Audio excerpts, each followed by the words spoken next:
మా ప్రభువా,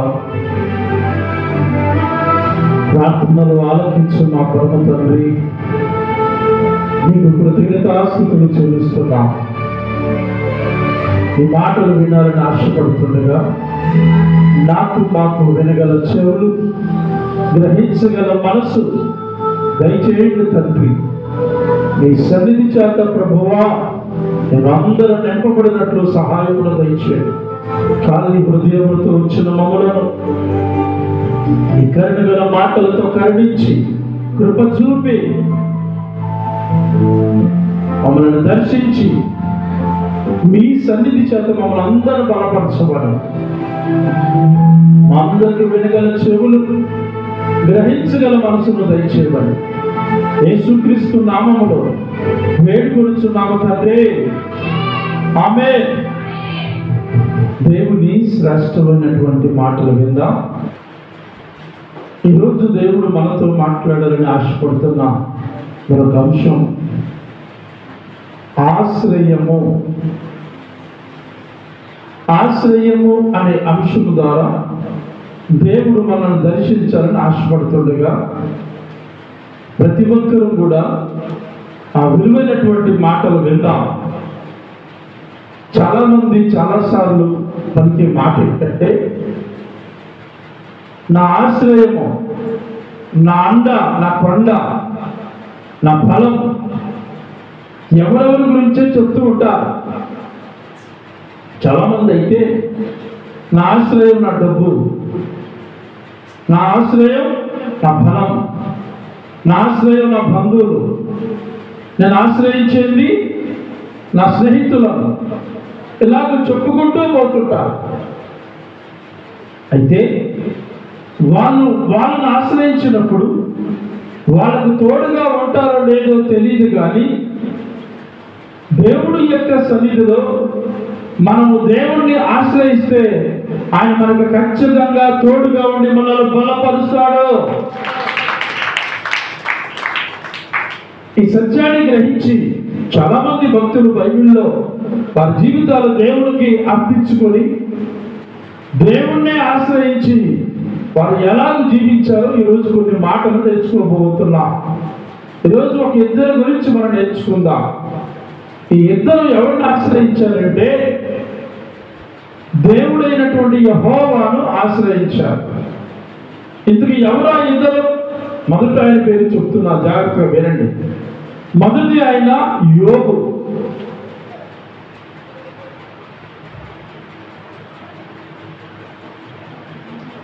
పరిశుద్ధ గ్రంథం నుంచి యోబు గ్రంథం 31వ అధ్యాయం 24వ వచనం. పరిశుద్ధ గ్రంథం నుంచి 31వ అధ్యాయం 24వ వచనం. సువర్ణము నాకు ఆధారం అనుకుని ఎడలను, నాకు ఆశ్రయం నీవే అని మేలిమి బంగారముతో నేను చెప్పిన ఎడలను, నా ఆస్తి గొప్పదని గాని నా చేతికి విస్తారమైన సొత్తు దొరికినని గాని నేను సంతోషించిన ఎడలను.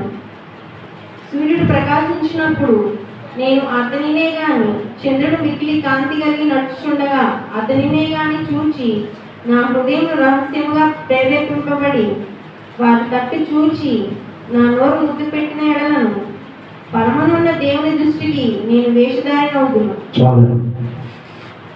ఇక్కడ యోబు ఆయన హృదయంలో ఉన్నటువంటి మాటలు జ్ఞాపకం చేసుకుంటూ, సువర్ణము నాకు ఆధారము చేసుకుని ఎడలా అంటే యోబు బంగారాన్ని ఆధారం చేసుకుంటూ విస్తారమైన బంగారం ఉంది. ఎంత ఉందంటే ఆ ఊజు అనే దేశములోనే యోబు అంత ధనవంతుడు వరకు లేదు. అయినప్పటికీ యోబు బంగారాన్ని లేక సువర్ణాన్ని ఆధారం చేసుకోవాలి. మరి ఎవరిని ఆధారం చేసుకున్నాడు తెలుసా? బంగారం ఇచ్చిన దేవుడైన యేసయ్యను మాత్రమే ఆధారం చేసుకున్నాడు, లేక ఆశ్రయించాడు. అక్కడనే మాట్లాడుతూ నా ఆశ్రయము నీవే అని మేలిమి బంగారముతో, మామూలు బంగారం కాదంట. బంగారాలు 2 రకాలు ఉన్నాయి, 2 3 బంగారం కొనుక్కోవాలి చెప్పండి. ఎన్ని రకాలు ఉన్నాయండి? నోట్ల నుంచి మాట ఎందుకు బంగారం కొనుక్కును అంటారని కొనుక్కోవాలి ఆయన బిడ్డలో. 2 రకాలు 3 రకాలు చెప్పండి. నాకు తెలిసి 2 రకాలు అనుకుంటున్నా. ఆర్నమెంట్ అంటారు, మెయిన్ బంగారం. అంటే 22 క్యారెట్లు 24 క్యారెట్లు. అంటే 22 అనేది అంటే 22 కొంచెం లో, 24 మేలిమి బంగారం. ఇప్పుడు మనం అనే బంగారం ఏది మేలిమి బంగారం అంటే కేడిఎం అనే బంగారం. అదే కదా, కేడిఎం అనే బంగారం మేలిమి బంగారం. ఎందుకంటే అది మనం కొనేటప్పుడు రేట్ ఎక్కువ ఉంటుంది, అమ్మేటప్పుడు కూడా అదే రేట్ వస్తుంది. అది మేలిమి బంగారం. ఇక్కడ అదే బంగారం గురించి మాట్లాడుతున్నాను. నేను ఎందుకు ఈ మాట జ్ఞాపకం చేస్తున్నానంటే, ఏమంటున్నాడు, నా ఆశ్రయం నీవే అని మేలిమి బంగారముతో నేను చెప్పిదే ఎడలా అంటున్నా. చెప్పడట. ఎందుకు? అది ఈరోజు ఉంటుంది, రేపు ఉండదని యోగుకు తెలుసు, కానీ మనకే తెలియదు. చాలామంది ఏం చేస్తారంటే, బంగారం కొనుక్కోవడం తప్పు లేదండి, మెల్ల చేసుకోవడం తప్పు లేదు, చేతులకు పెట్టుకోవడం తప్పు లేదు. కానీ వేసుకున్న బంగారం, పెట్టుకున్న బంగారం చాలామంది ఏం చేస్తారంటే, అందరూ చూడాలని చేతులను చూపిస్తుంటారు. పద్దాకు ఎట్లా అనుకోవటం అంటే, ఎవరు కొంతమంది, అందరు కాదు, సహజం మనకి ఎట్లా వస్తుంటారు సహజం. కానీ మన చేతికున్న ఉంగరాలు అందరూ చూడాలని, మెడలో ఉన్నటువంటి గొలుసులు అందరూ చూడాలని, అప్పుడప్పుడు ఒకవేళ లోపలికి వెళ్ళిపోయినా బయటికి తీసి చూపిస్తాం. ఎందుకని? నాకు బంగారం ఉంది, నేను ధనవంతుణ్ణి, భాగ్యవంతుణ్ణి అని ఏం చేస్తామంటే సహజంగా మన గొప్పలకి చెప్పుకోవడానికి ప్రయత్నం చేస్తాం. అయితే ఆ బంగారము నాకు దేవుడు ఇచ్చాడు, కేవలం నాది ఏమీ లేదు, నా దేవుడి ఘనత కొరకే నేను ఉన్నాను అని చెప్పడం తప్పులేదు. నాకు దేవుడు ఇచ్చాడు ఈ బంగారం కాబట్టి ఆయన ఘనత కొరకు మనం వాడటం తప్పులేదు. ఇచ్చినటువంటి దేవుడిని గణపరచాలి, ఆయన్ని గణపరచాలని మహిమపరచాలి. ఇక్కడ ఏమంటున్నారు, నేను బంగారాన్ని ఆశ్రయించను. ఏ బంగారం? మేలిమి బంగారాన్ని నేను ఆశ్రయించను. మేలిమి బంగారం అయినా ఏ బంగారం అయినా దాన్ని నేను ఆశ్రయించను. ఎందుకంటే ఈరోజు ఈ బంగారం అంటుంది, రేపు ఉండదు.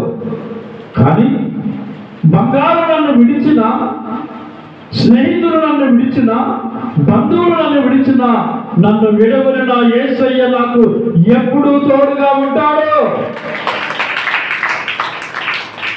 అని యోబు రాజు గ్రహించాడు. మరింత మనం గ్రహించామా? గ్రహించగలుగుతున్నావా? ఆలోచించుదాం.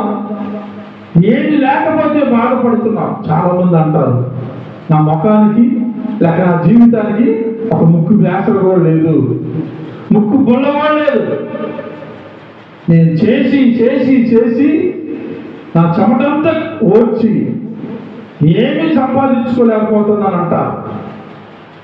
అయితే అట్టి వారితో దేవుడు చెప్పేది ఏంటంటే, అమ్మా నీకు బంగారం లేదని నువ్వు కృంగిపోవద్దు, బంగారం లేదని ఎట్టి పరిస్థితుల్లో అణిగిపోవద్దు, అనగారిపోవద్దు.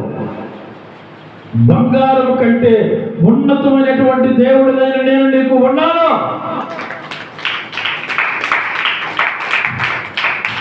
కాబట్టి నీవు ధైర్యంగా ఉండు, నా వైపు చూడు. నా వైపు చూస్తే నీకు అన్నీ ఉన్నట్టే.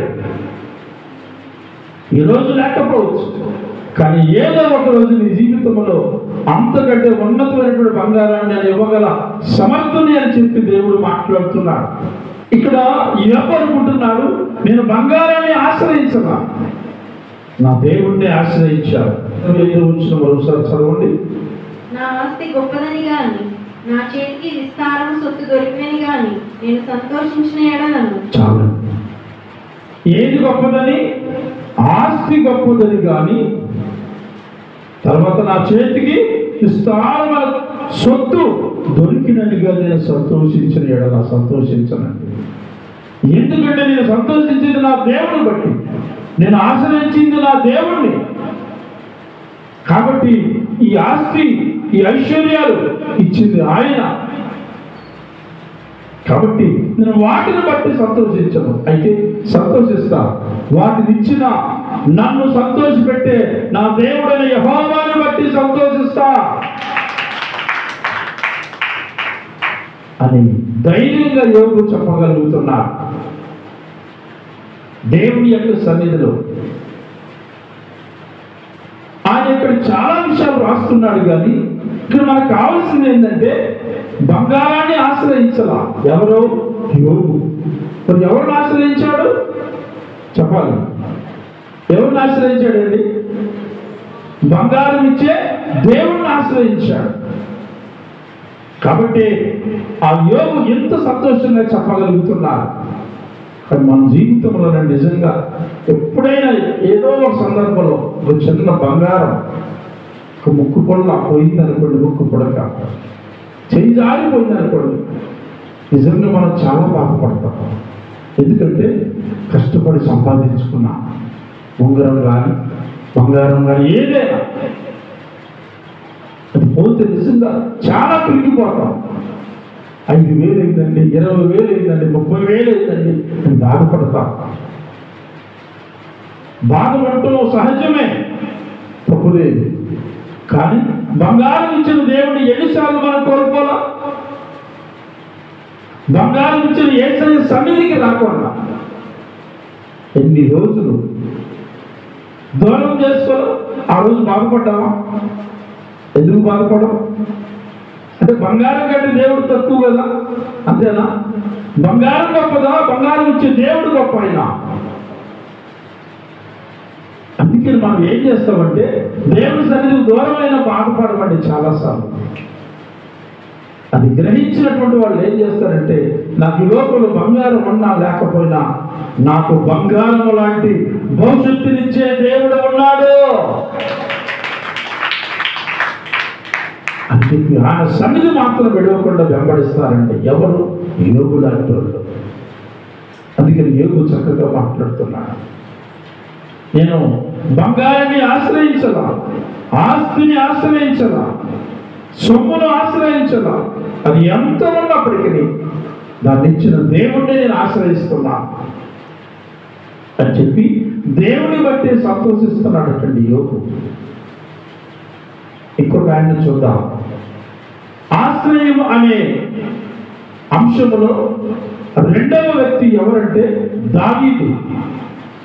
చూద్దాం పరిశుద్ధ గ్రంథం నుంచి 28వ కీర్తన 7వ వచనం. కీర్తన 28 7వ వచనం. యెహోవా నా ఆశ్రయము, నా కేడము, నా హృదయము ఆయన యందు నమ్మకించిన గనుక నాకు సహాయము కలిగిను. కావున నా హృదయము ప్రహర్షించుచున్నది, కీర్తనతో నేను ఆయనను స్తుతించుచున్నాను. చాలు. ఇక్కడ దావీదు ఒక గొప్ప రాజు. రాజైనటువంటి దావీదు మాట్లాడే మాట ఏంటంటే యెహోవా నా ఆశ్రయము అంటున్నాడు. అంటే దేవుడే ఆయన ఆశ్రయం. ఎవరి ఆశ్రయం? దావీదు యొక్క ఆశ్రయం. రెండవదిగా మాట్లాడుతూ అక్కడ నా కేడము అంటున్నాడు. యెహోవా నా ఆశ్రయము, నా కేడము,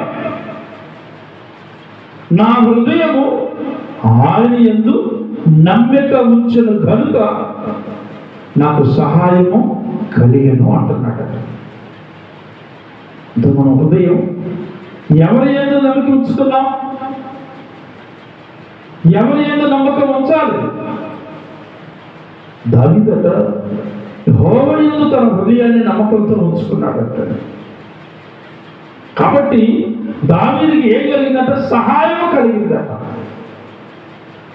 ఆ సహాయం ఇచ్చే దేవుడిని గ్రహించగలిగాడు దావీదు. చాలాసార్లు మనం కూడా ఎవరికో ఒకరికి ఎంత కొంత సహాయం చేస్తాం. ఒకటి గుర్తుంచుకోండి, సహాయం చేసి మర్చిపోవాలి. రెండోది, సహాయం పొందిన మనం మాత్రం మర్చిపోకూడదు. అర్థమైందమ్మా?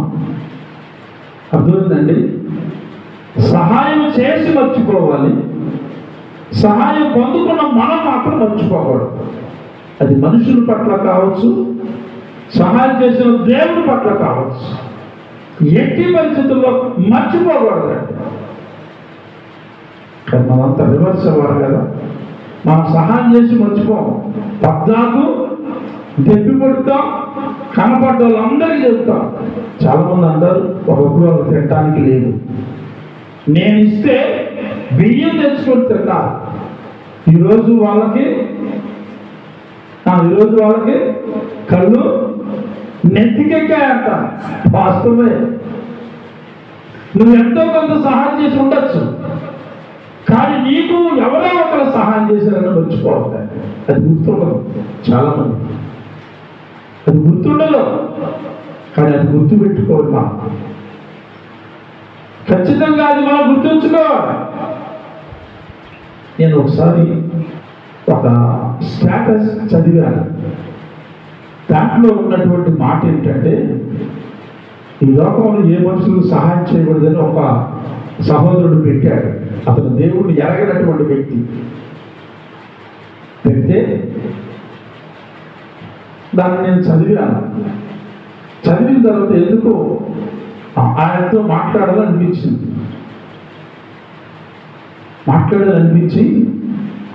అతనితో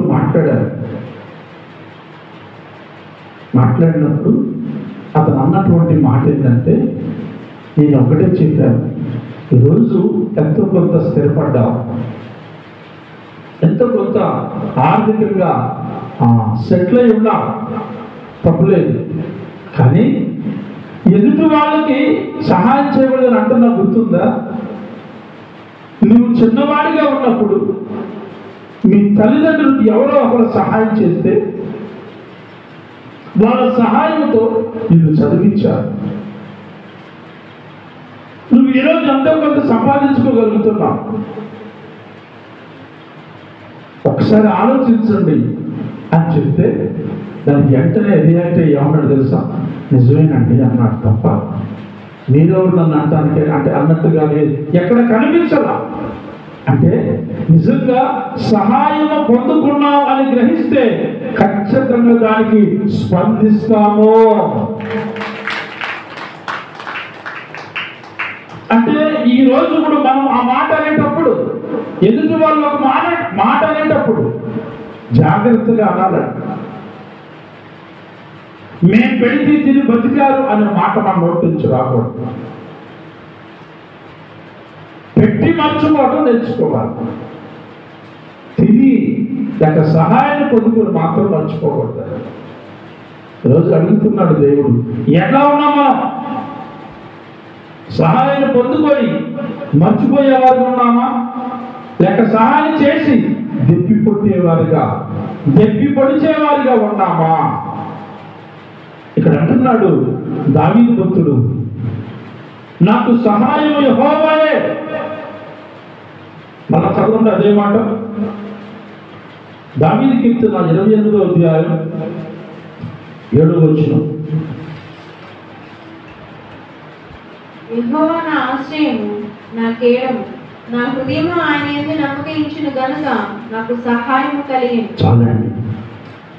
దావీదు మాట్లాడుతూ, నా హృదయము ఆయన యందు నమ్మిక ఉంచిన కనుక నాకు సహాయం కలిగింది. సహాయం చేసిన దేవుడికి ఆయన నేను ఆశ్రయించుకున్నాను. సహాయం పొందిన తర్వాత దావీదు హృదయం ఎట్లుందంట? కంటిన్యూ చేయండి, కింద వచ్చినాను. కావున నా హృదయము ప్రహర్షించుచున్నది, కీర్తనలతో నేను ఆయనను స్తుతించుచున్నాను. చాలండి.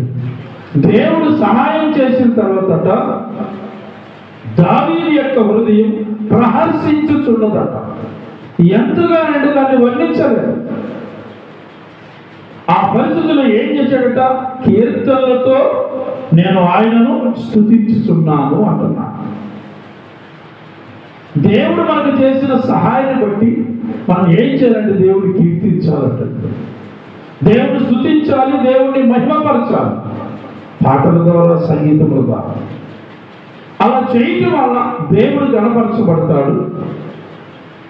దేవుడు మనకి ఇవ్వటం వలన అది మనం పొందుకొని దేవుడిని హెచ్చించడం వలన ఆ దేవుడు అట మనకి ఇంకా సహాయం చేయటానికి ఆయన ఇంకా మనల్ని ప్రేరేపిస్తూ ఇంకా దీవిస్తాడు. అది మర్చిపోయామనుకోండి, అంత దాకెందుకు. మీరు ఎవరికైనా సహాయం చేసినప్పుడు వాళ్ళ సహాయం మర్చిపోయి పట్టించుకోండి ఉన్నారనుకోండి, రెండేసారి వచ్చి మీరు వాళ్ళు మిమ్మల్ని సహాయం అడిగి చేస్తారా? చేయలేదు. ఎందుకు? పోయిసారి సహాయం చేశారు, నేను అట్లా లెక్కలేదు, నేను చేసిన సహాయానికి తగినట్లుగా గుర్తుంచుకోలేకపోయా అని సహాయం చేయడానికి మనసు రాదు.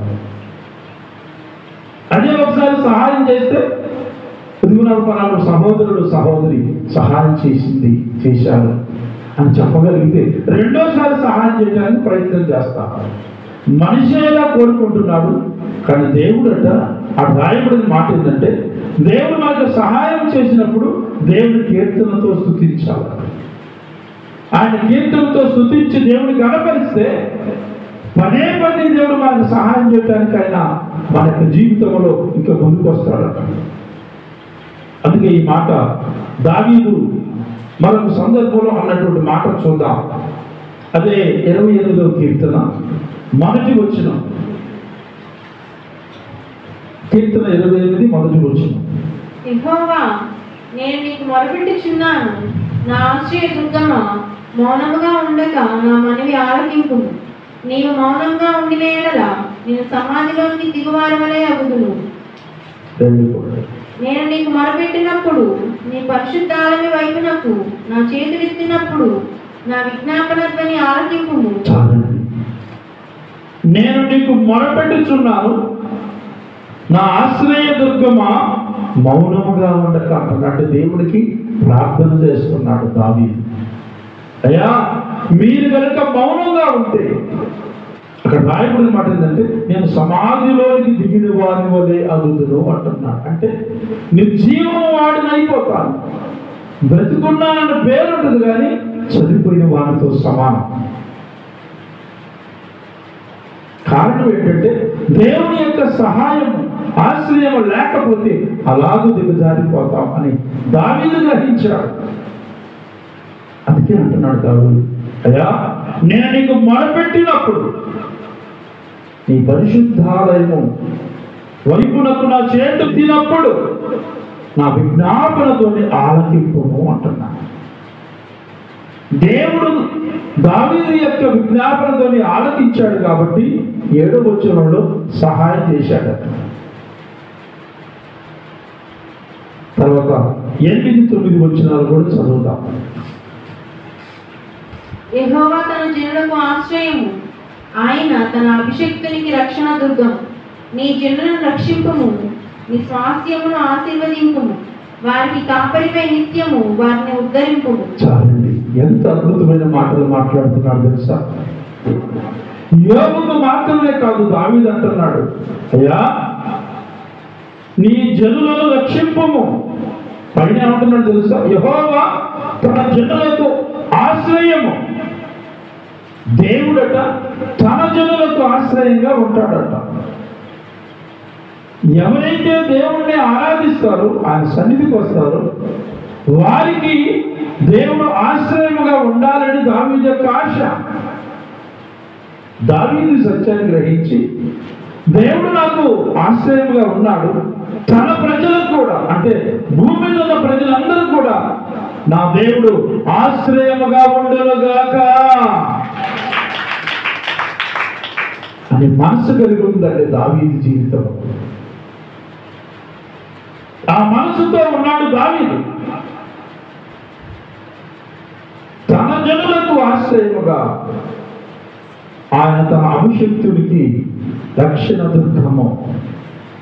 నీ జనులను రక్షింపము, నీ స్వాస్థ్యమును ఆశీర్వదింపము, వారికి కాపరువై నిత్యము వారిని ఉద్ధరించుము అంటున్నాడు. ఎంత విలువైన మాట.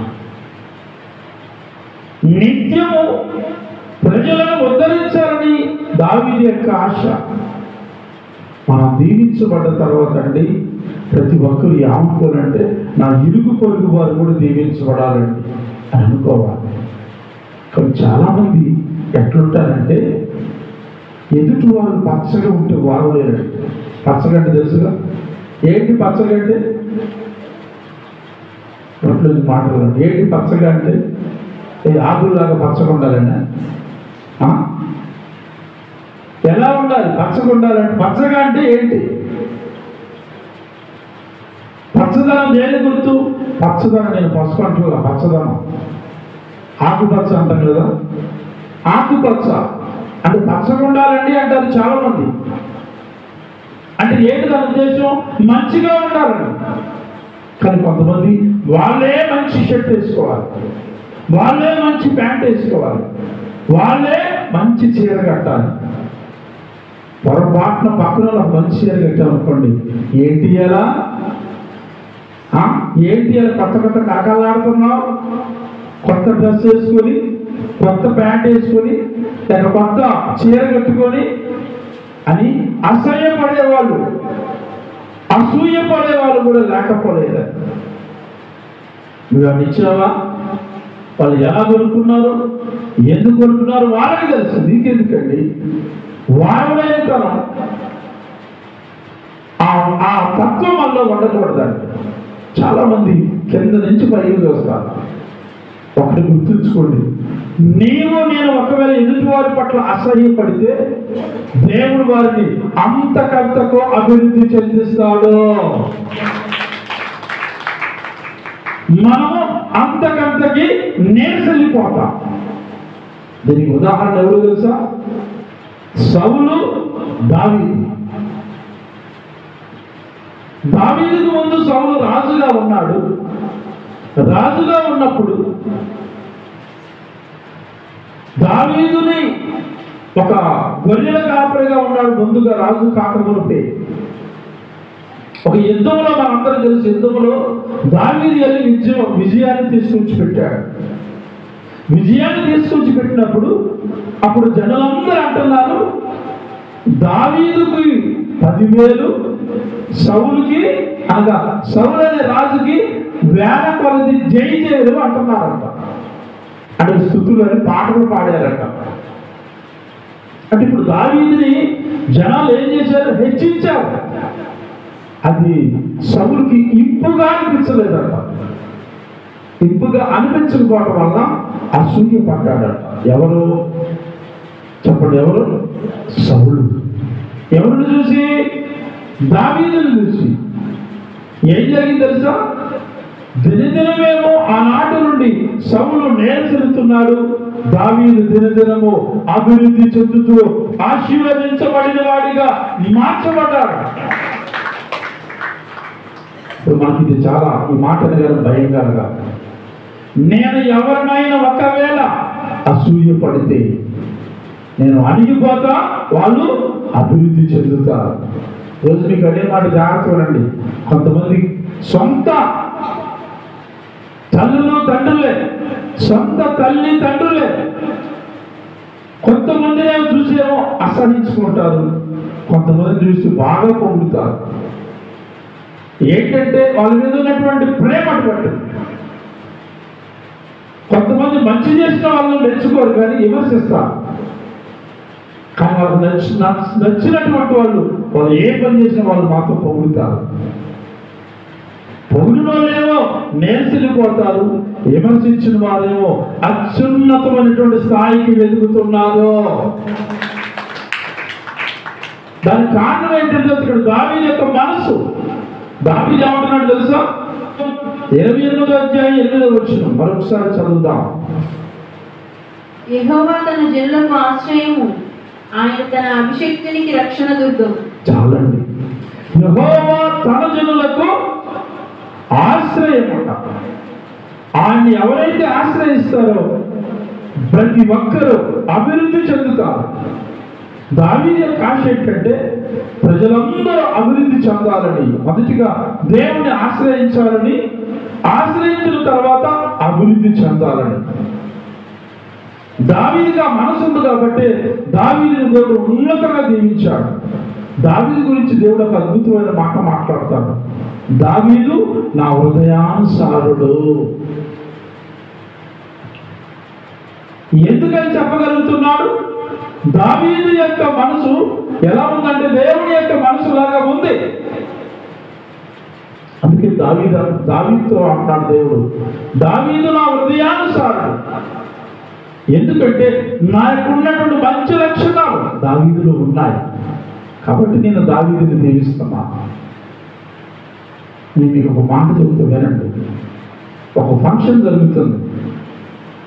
జరుగుతుంటే ఆ ఫంక్షన్లో ఒక మంచి డ్రెస్ వేసుకొని వచ్చారు. మిగతా వాళ్ళు ఏమో నార్మల్గా వచ్చారు. ఆ ఫంక్షన్ జరిగేటప్పుడు ఆ మంచి డ్రెస్ వేసుకొని వచ్చినటువంటి ఆయన్ని ఆడున్న కొంతమంది ఇట్లా చూస్తున్నారు, కిందకి పైకి. ఎందుకు? ఆయన మంచి డ్రెస్ వేసుకుని వచ్చారు, మనమేమో నార్మల్ డ్రెస్ వేసుకుని వచ్చాం అన్నట్టుగా అసూయ పడుతున్నాం.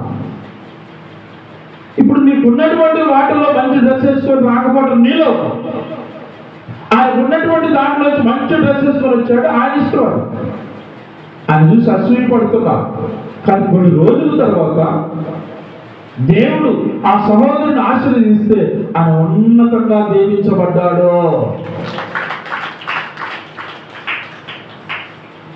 అసూయ పడడం అనేది మన క్రైస్తవ జీవితంలో ఉండకూడదు.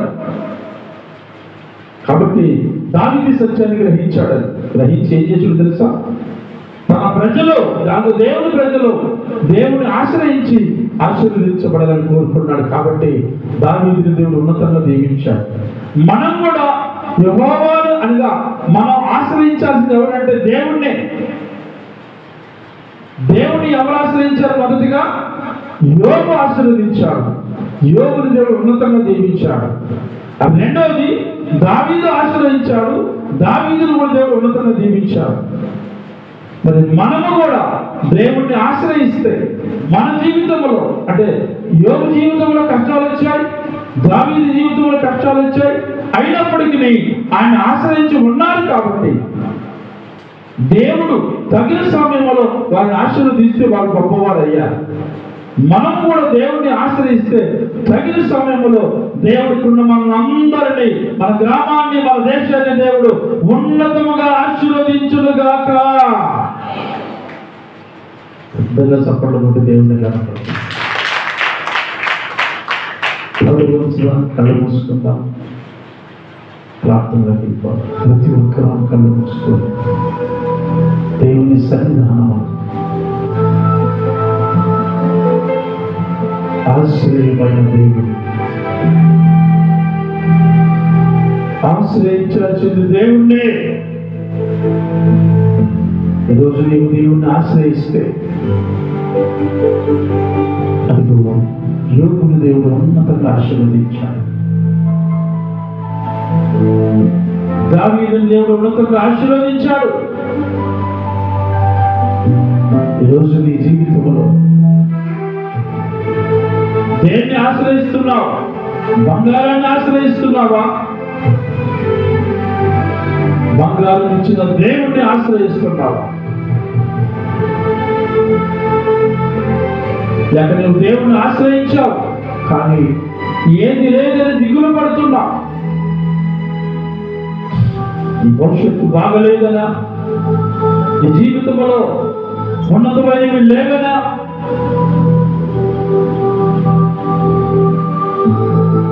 యోబు దేవుణ్ణి ఆశ్రయించాడు, దావీదు దేవుణ్ణి ఆశ్రయించాడు. కాబట్టి ఒక సమయం వచ్చింది. ఆ సమయం వచ్చినప్పుడు దేవుడు ఉన్నతంగా దీవించాడు. నేను కూడా ఆ దేవుణ్ణి ఆశ్రయించాం. ఆయనకు మొరపెడితే, ఆయన సన్నిధిలో ప్రార్థన చేస్తే, ఆయన్ని ఆశ్రయించి ఉంటే ఆయన నీ స్వాస్థ్యాన్ని ఆశీర్వదిస్తాడు. ఆయనకు కాపురిగా ఉండి నిన్ను ఉద్ధరిస్తాడు. ప్రభు సన్నిధిలో మన ప్రభు సన్నిధిలో కలిసి దేవుణ్ణి ఆరాధించుదాం, ఆశ్రయించుదాం. కొన్ని క్షణాలు మనం పరిశీలించుకుందాం.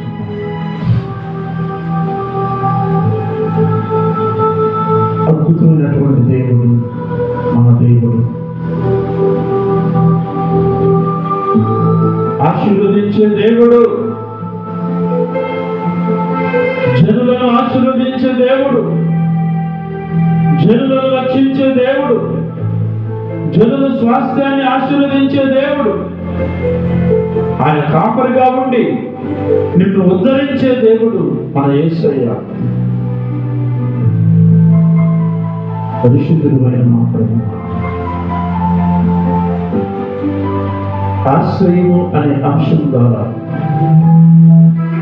నాతో మాట్లాడి యోబును ఆశీర్వదించిన దేవుడు అయిన మీరు, దావీదును ఆశీర్వదించిన దేవుడు అయిన మీరు మమ్మల్ని కూడా ఆశీర్వదిస్తారని, మమ్మల్ని ఉద్ధరిస్తారని మేము నమ్ముచున్నాం. నీ సన్నిధిలో నాయన అడుగుచున్నాం ప్రభువా, మమ్మల్ని ఉద్ధరించండి. మాకున్న ప్రతి ఆశలు, ప్రతి అంశంతో మీరు తీర్చి ఈ కృపలో బలపరిచి నడిపించి మీ ప్రజలందరినీ, ఈ మాటలను మీ ప్రజలందరినీ దీవించి ఆశీర్వదించి మీ మహాకృప చేత మీ రెక్కల కింద భద్రపరిచి స్థిరపరిచి మేలిని బంగారముతో, శ్రేష్టమైన ఈవులతో, పరిపూర్ణమైన ఆరోగ్యముతో, సంతోషముతో ప్రతి ఒక్కరు బిడ్డలు, ప్రతి ఒక్క బిడ్డ కలిగి ఉండటానికి ఈ మాటలు అందరి హృదయములు, మా హృదయములో కలుపు చేసి దీవించి ఆశీర్వదించువారు యేసుక్రీస్తు నామములో వేడుకొనుచున్నాము తండ్రి. ఆమేన్.